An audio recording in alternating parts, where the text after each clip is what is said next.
teachings of Rabbi Ephraim Sprecher, Dean of Students at Diaspora Yeshiva on Mount Zion, Jerusalem.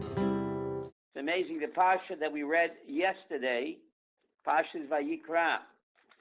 At the end of the Parsha, in Vayikra Hey Posuk Yud Zayin, Vayikra chapter 5, Posuk 17, it says if a person sins and does one of the mitzvot that he should not do, which is strange.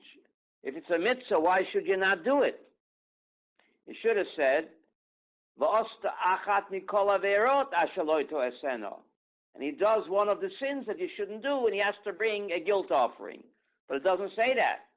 It says in Yikra 5:17, if a person sins, V'osta achat mikol mitzvot Hashem asher lo to'eseno. He does one of the mitzvahs that you shouldn't do. If it's a mitzvah, why shouldn't you do it? It should say he does one of the averos that he shouldn't do, but it says mitzvah. So perhaps it's Corona events in the Parsha. It's speaking achat mikolam. It's one of the mitzvah. Which mitzvah is it talking about? There's a mitzvah to go to shul. But in these times of crisis, it's a mitzvah, don't do it. Rav Chaim Kanievsky just came out and it says don't go to shul, not even all open air minyan. So perhaps the Torah is hinting to that. In the Parsha we read yesterday, one of the mitzvahs that you shouldn't do. It's a mitzvah to go to shul, but now you should not do that mitzvah because there's a greater mitzvah. And the greater mitzvah is Nishmatem Od Nafshatechem. Devarim chapter 4 tells us Nishmatem Od Nafshatechem. Guard your health very much. There's 613 mitzvahs in the Torah. And the only mitzvah it says you should do very much is to guard your health very much. You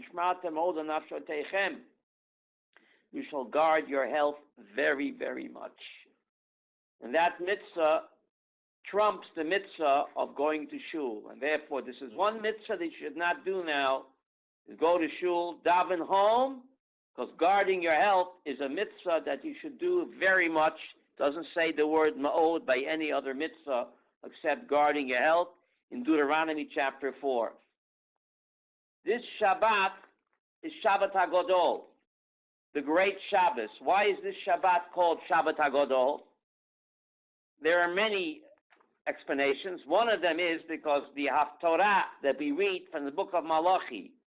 Malachi is the last of the prophets, and he is speaking about the Messianic era. And he says, in Malachi chapter 3, he says, Hine, wow, I send to you the prophet Eliyahu, Lifnei bo yoim Hashem hagodol v'hanora. I send you the prophet Eliyahu before the coming of the great and awesome day of God, hagodol v'hanora. So that's one reason why this Shabbos is called Shabbos HaGadol, the great Shabbos, because we read the Haftorah from Malachi that the final redemption will also come in Nisan, and that's Yom HaGadol, the great day. Shabbos HaGadol, anticipating of the Yom HaGadol v'Hanorah, the awesome and great day that God will send the prophet Eliyahu to announce the coming of the final redemption. In this week's Haftorah in honor of Shabbos HaGadol. But it's just amazing how the Haftorah always speaks to current events. It's frightening what the prophet says, Malachi, at the end of chapter 3. He says as follows, when he closes his book, he's the last of the prophets.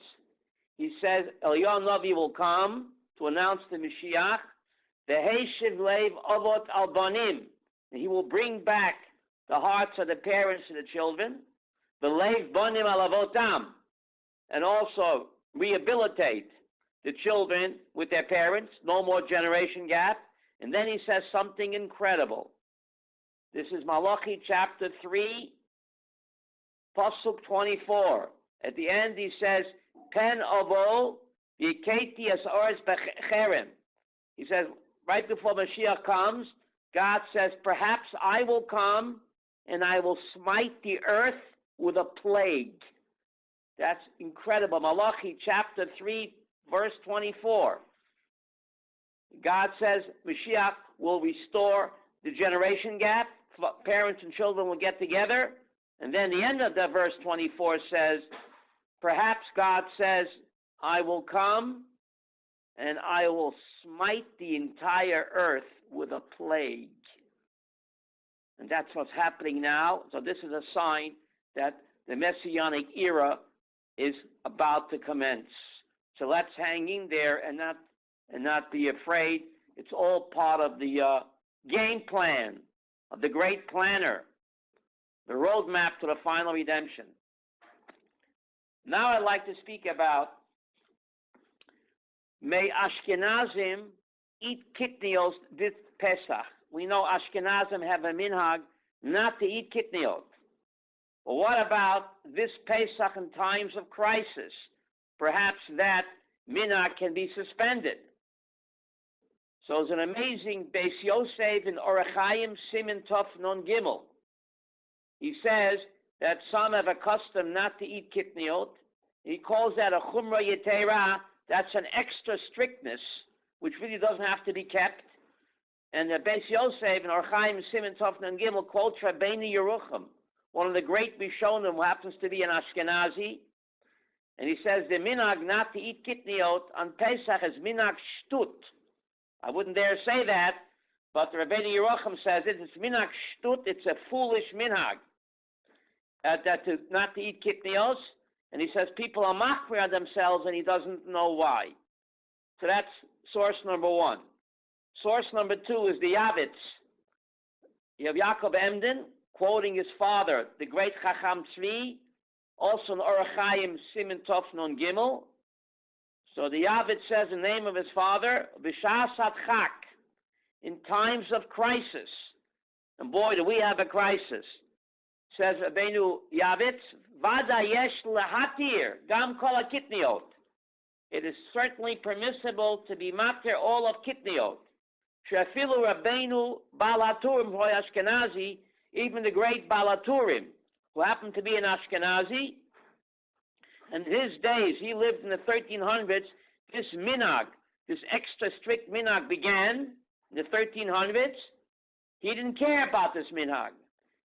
And the Rabbeinu Balaturim says, V'chumra yetera v'loy nahagaba. It is an extra strictness which we are not noyagin. We don't want to do that minhag because it really has no source in halacha. It's just a minhag that began. It began because in the Middle Ages, the farmers kept their grain in the same sacks with rice. They stored their grain in the same sacks as rice, and therefore the Ashkenazim felt that people couldn't make a distinguish between grain and rice. So they made a minhag not to eat rice and corn because the farmers kept it in the same sack with grain. Sfardim never accepted that. Who doesn't know the difference between grain, corn, and rice? But anyway, that's the minhag that began in the 1300s. And the great Balaturim, the great Ashkenazi posek, who wrote the Arba Turim, the whole Jewish law is based on the Arba Turim, he says that it is a minhag that is chumra yetera. It is an extra minhag, a strict minhag, v'lo nogaba, and you don't have to keep that minhag, he says. And then he says that other poskim say again, it's minhag ta'ut. It is a mistake in minhag, and there's no reason to go with this minhag. But we have this minhag. But in times of crisis, the great poskim say that what? That this minhag doesn't have to be kept. And what kind of crisis do we have now? And the Chacham Tzvi, the Yavitz quoting his father, the Chacham Tzvi, again, Orach Chaim Siman Tov Non Gimel, he quotes his father, great Chacham Tzvi, Kama Tsar, my father had great tsar that people kept this minhag of not eating Kitniyot, he says, because therefore, he says, if they don't eat Kitniyot, it could lead to eating Chometz Gomer. He says, because people don't eat Kitniyot, and they're hungry, they have to bake a lot of what? Matzah. They have to bake a lot of matzah, and a person has a large family, has to bake a lot of matzah, and matzah is very expensive, he says, and perhaps they will bake the matzah in haste, they won't be careful, and the matzah will come chametz. So they're strict to not eating kitniyos, nechas v'sholom. They're coming to eat chametz and Pesach because they bake so much matzah to feed their families because they can't eat anything else.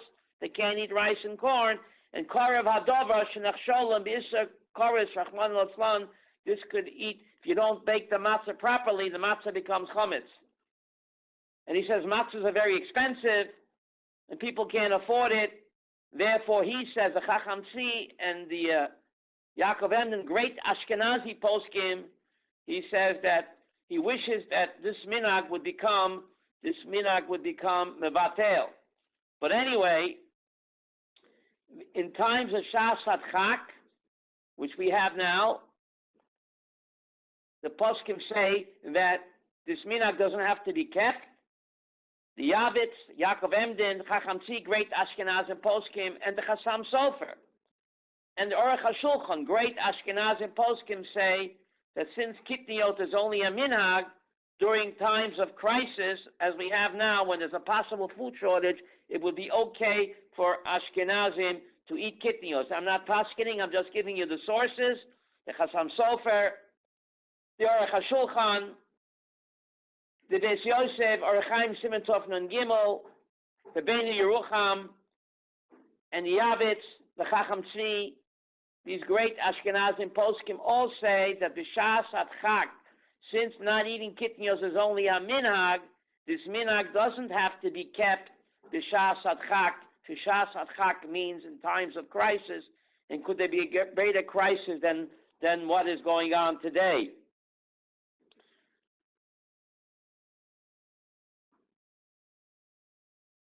Rav Yosef says something amazing. He says that the minhag not to eat kitniyot, Ashkenazim kept that minhag because they came from Europe, where the Ramah was the posek. The Ramah held that you shouldn't eat kitniyot.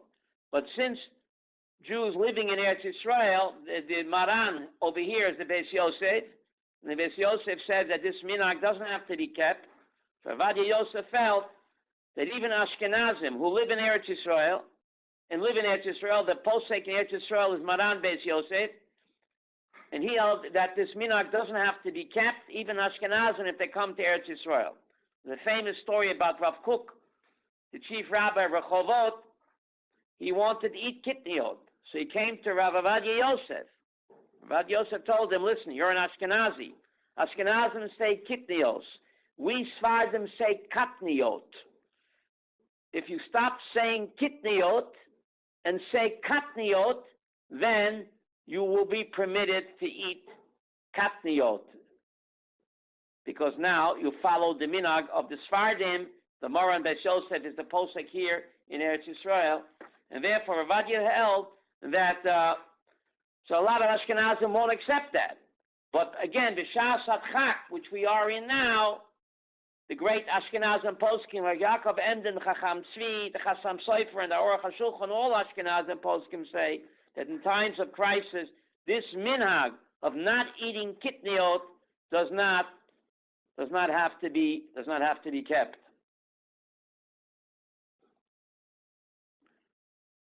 Another reason why this Shabbat is called Shabbat HaGadol.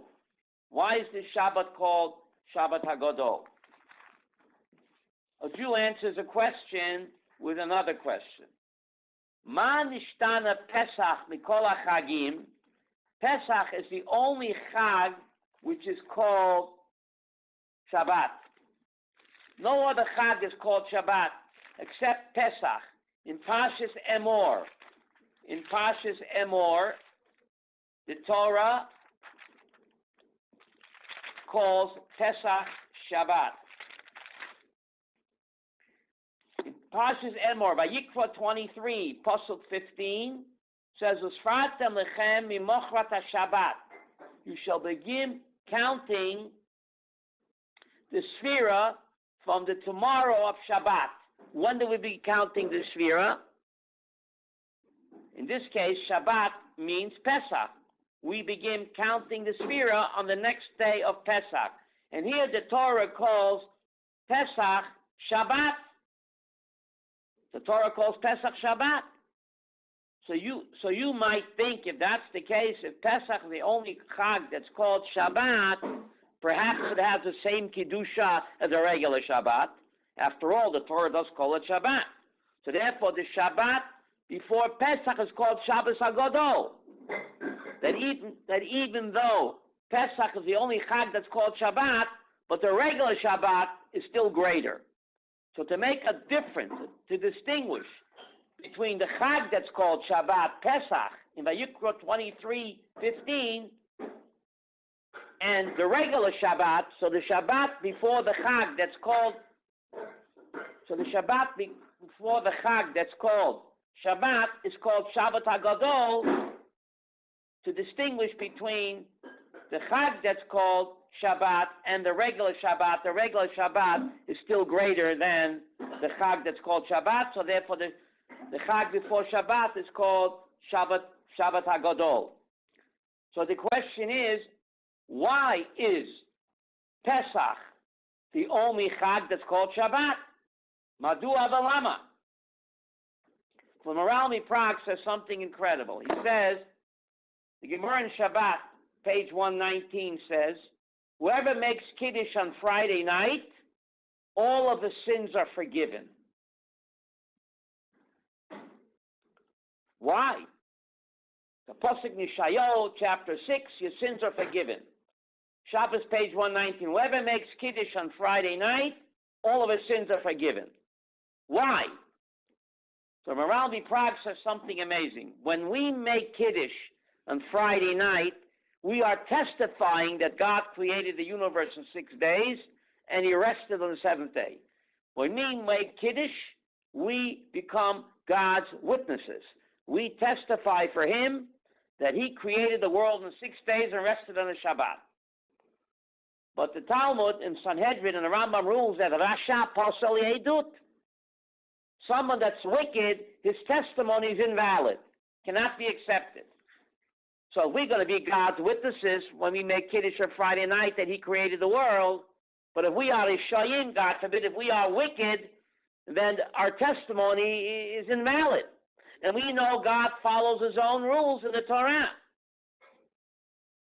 Magid Devar Yaakov Chukav Mishpatav Yisrael.